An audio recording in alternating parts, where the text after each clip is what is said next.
Hi everyone, my name is Jen. I'm an author and a book reviewer, and I'm here today to talk to you about what I hope are going to be some of my favourite books of 2026. It's nearly the end of the year. I like to sit down and look at publisher catalogues for the year ahead and pick some of my most anticipated releases. Now, some of these books are by authors whose work I've read and loved before, and some of them are authors I've never read from before. Maybe it's their debut, and the premise just really intrigues me. I would love to say I've got 26 books for 2026, but I think I've got maybe 23, 24, which is slightly less punchy, but never mind. I'm sitting in the living room because I feel like when the Christmas tree is up, it feels wrong not to film in front of it. I'm actually sitting on a new beanbag / reading chair that we've got for our daughter, which is super comfy. So I'm enjoying this. I have a list on my phone. I have some of the books in proof form. Let's talk about them. I'm actually at the moment filming a vlog, a reading vlog, where I'm reading all of my most anticipated books for 2025 to see if I am good at predicting books that I think I'm gonna love. And if all goes to plan, you should see that video next Sunday, so keep an eye out for that. So yes, we can maybe revisit this video at the end of next year and see how many I read and how many I love. So obviously I haven't read any of these books yet, so we're just gonna scratch the surface and talk about them a little bit. I'll list all of them in the description box down below, and I would love to know your most anticipated release. Why can't I speak? I would love to know your most anticipated book releases, there we go, for 2026. And before any of you ask, I don't personally have at the moment a new book coming out in 2026, and I don't really see that changing, and that's a little bit odd just because of publisher schedules. It takes, years for a book to come out. That feels a little bit odd because I've had at least one book out every year for the past 14 years. 14 years? Yeah, so that's a little bit strange. Anyway, let's talk about other people's books. The first one is coming out in January. I'm going to try and do these in chronological order. We have May We Feed the King by Rebecca Perry. I will insert the finished cover here because it's gorgeous.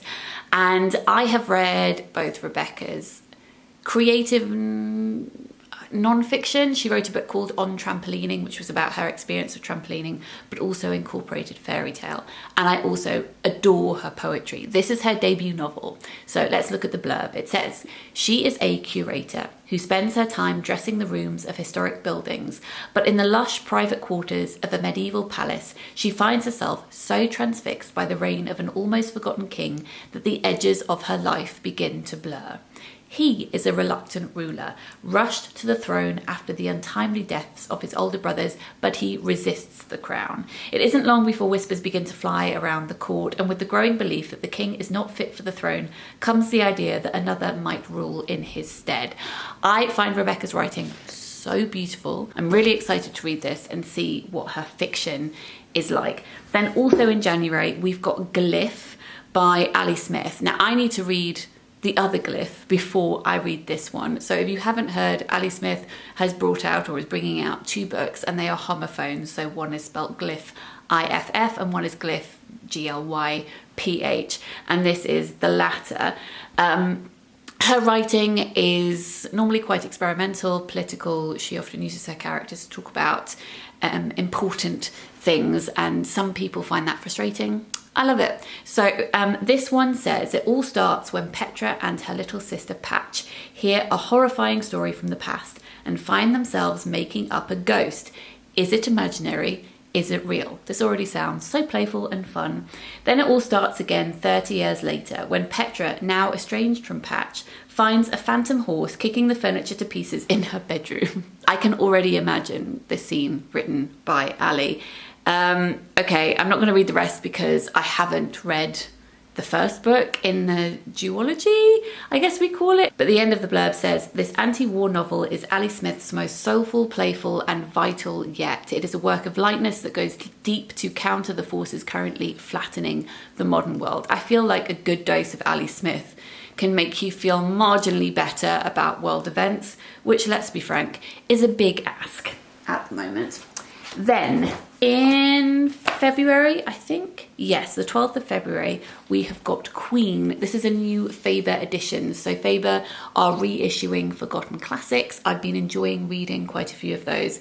And this one is translated from the Swedish, I think. Yep, so this is Queen by Birgitta Trotzig, and it's translated from the Swedish by Saskia Vogel. The blurb says, Judith Lindgren, known as the Queen, holds her little realm tight, eking out a hard life, buttoning her emotions, dealing with the inadequacies of the menfolk, until the surprise arrival of a Polish widow from New York upends her carefully balanced world and offers the possibility of redemption. The reason that I'm quite excited about this one is that it's got a foreword by Sarah Moss, which means that Sarah really likes it, and I really like Sarah's writing. So fingers crossed, I love this one too.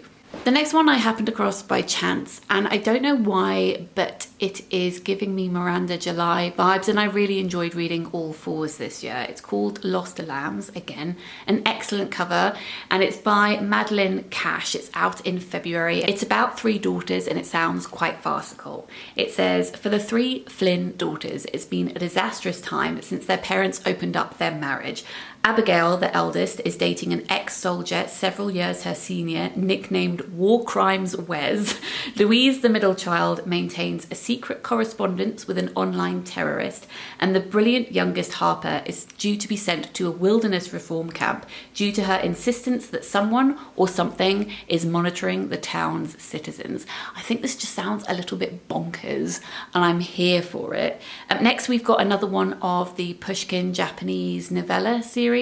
I've read loads in this series, and in fact one of them is one of my favourite books of this year, and this one has a gorgeous cover. It's called Hollow Inside, and it is by Asako Otani, and it's translated by Ginny Tapley Takamori, who translates Siaka Murata's work. This is about a woman who's nearing 40 and she's feeling like she's in a bit of a rut. She decides to move in with a female friend of hers, and I think there's rumours flying around about them, like why are they living together instead of dating, etc.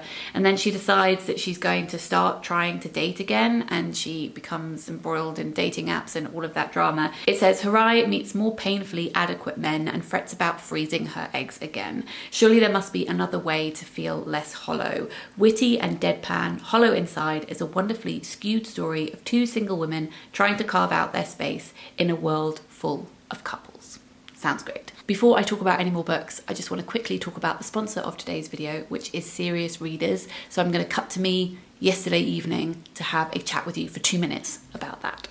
Oh, your girl is very red in the face. That's because I've just had a bath and I've put on my pajamas and I'm ready to eat some pasta. I'm very excited about that.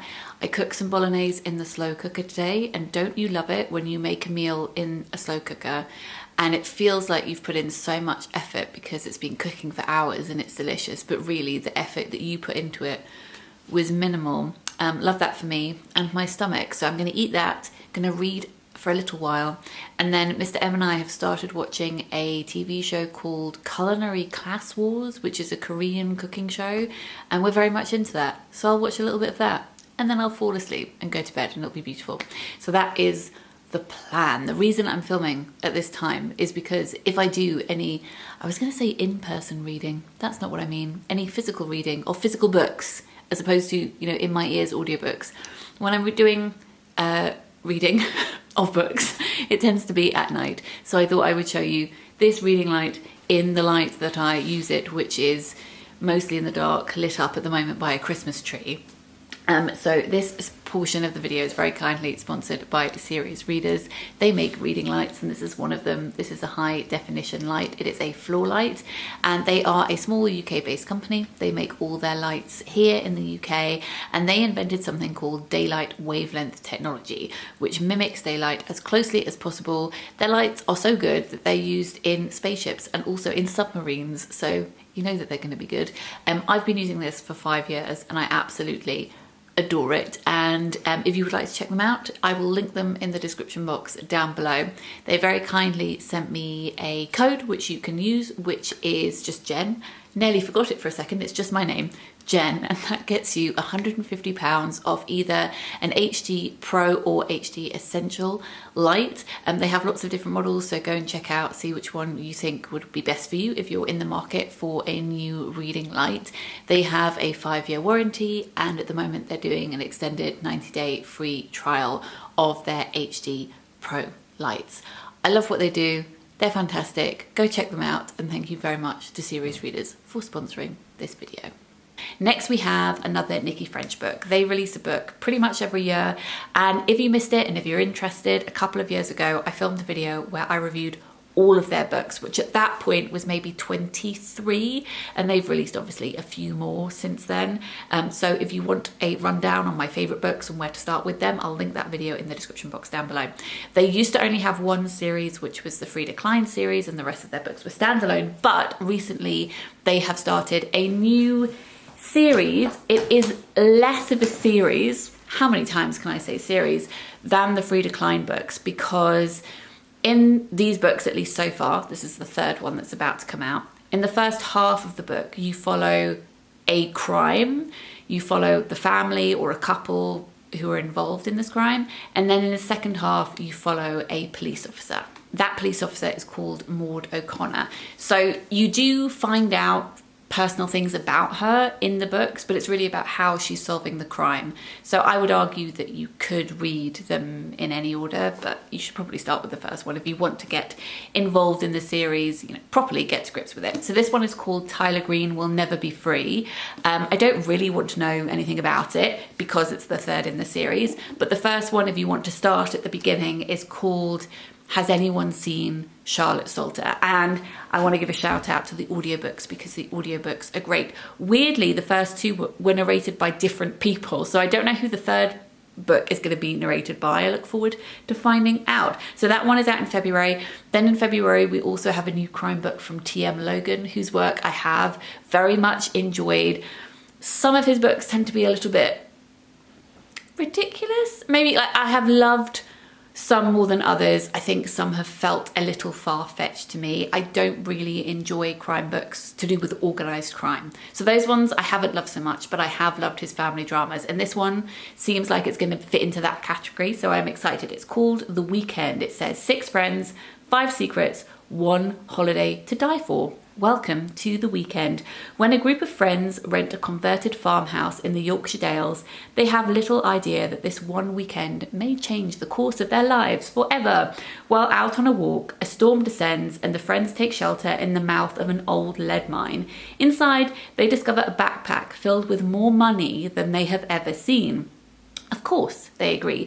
They will hand the money over to the police at the first opportunity, but as the storm continues and time passes, some of the party begin to think again, because there are secrets festering at the heart of this group.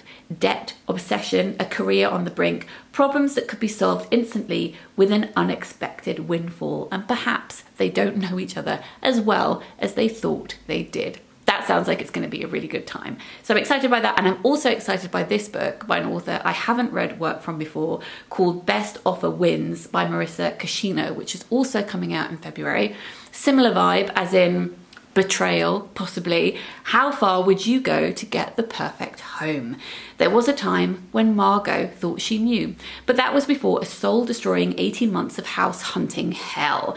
Now she's not sure. Her life, her marriage, her family, her career are dangerously out of control, and all she needs is a new home to get them back on track. So when the ideal home comes up, desperate measures are called for. A little online stalking, some sneaky surveillance of the property in question, befriending the owner, all reasonable enough, right? But soon it's clear that nothing is off limits, because when your best offer might not win, then you need to do what it takes. That also just sounds so fun and intriguing. Getting back to literary fiction, then we have got Kin by Tayari Jones coming out early next year. Tayari Jones has written many books, including Silver Sparrow and An American Marriage. This one says it is a magnificent new novel that sparkles with wit and intelligence and deep feeling about 2 lifelong friends whose worlds converge after many years apart in the face of devastating tragedy. I don't really want to know more than that, to be honest.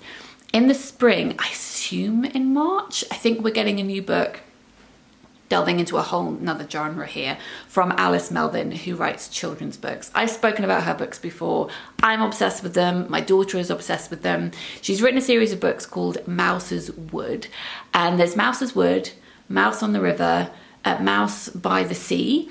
And I think the next one is set in the Scottish Highlands, because Alice has been teasing it on her Instagram. So maybe Mouse in the Mountains? I don't know. So I look forward to reading that. It hasn't been announced. There's no cover, there's no title, but I anticipate that it's coming out early next year, hopefully. But also, in case anyone has been intrigued by Mouse's Wood, but was a bit worried about the paper flaps, because they are very delicate. They are releasing a board book of Mouse's Wood in March next year, and I might have to buy the board book actually, just to have a more robust copy for my daughter to read. Yeah, a board book, very exciting. I will insert some pictures if you don't know what book I'm talking about, but if you have little people in your life, it's gorgeous, do get it. Next on my list is Strange Girls by Sarvat Hasin, and this is coming out I think in March as well. And the blurb is giving me Playing Games by Huma Qureshi meets Yellowface by Rebecca F. Kwong, because it's about two friends who meet at university. They're either studying English or creative writing. They grow apart, they meet again. One of them has a publishing deal and also I think is married to like a successful doctor. The other does not have those things. So there's a lot of jealousy involved. And then we follow them, and I assume that strange things are going to happen. It says, weaving together their past and present, Strange Girls is an ingenious exploration of the ties forged in the intensity of youth and the scars left when they break.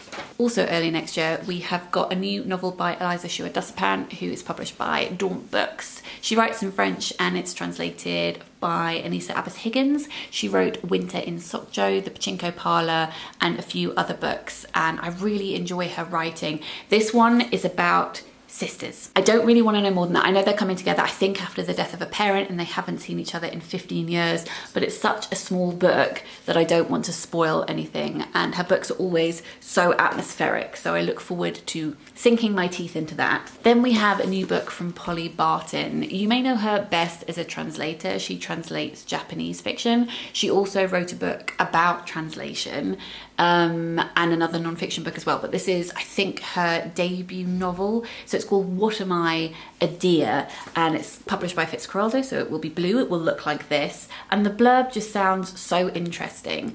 What does it mean to lose yourself, and is that something you should be aiming for? A young woman with little interest in video games takes up a job in Frankfurt at a famous gaming company naively set on reinvention. On her morning commute, in the familiar clutches of tedium and self-loathing, she encounters a nice-eyed stranger who returns her forgotten umbrella and finds herself catapulted into a dizzying, year-long whirlwind of obsession. Not just with this endlessly attractive spectre, but also with the feverish karaoke trips from which she draws the ultimate solace. It says that this debut novel renders the paradoxes of modern life in all its complexity in deliriously self-conscious prose that is at once propulsive, titillating, and bitingly funny. As I've said, I've really enjoyed her writing before and also just admire her very much as a translator. So looking forward to reading her fiction. Okay, then we've got Essays on Islands, which is published by Daunt Books. I don't really have much to say about this apart from this is a collection of essays about islands by some writers whose work I enjoy. Who have we got here? We have got Ella Frears, we've got Sinead Gleeson, we've got Anthony Anaxagoro, and lots of other people. And I really like the anthologies that Daunt publish. They have one about swimming at the Hampstead Ladies Pond, one about cooking, one about gardening. Yeah, I love it. So this one is coming out spring next year.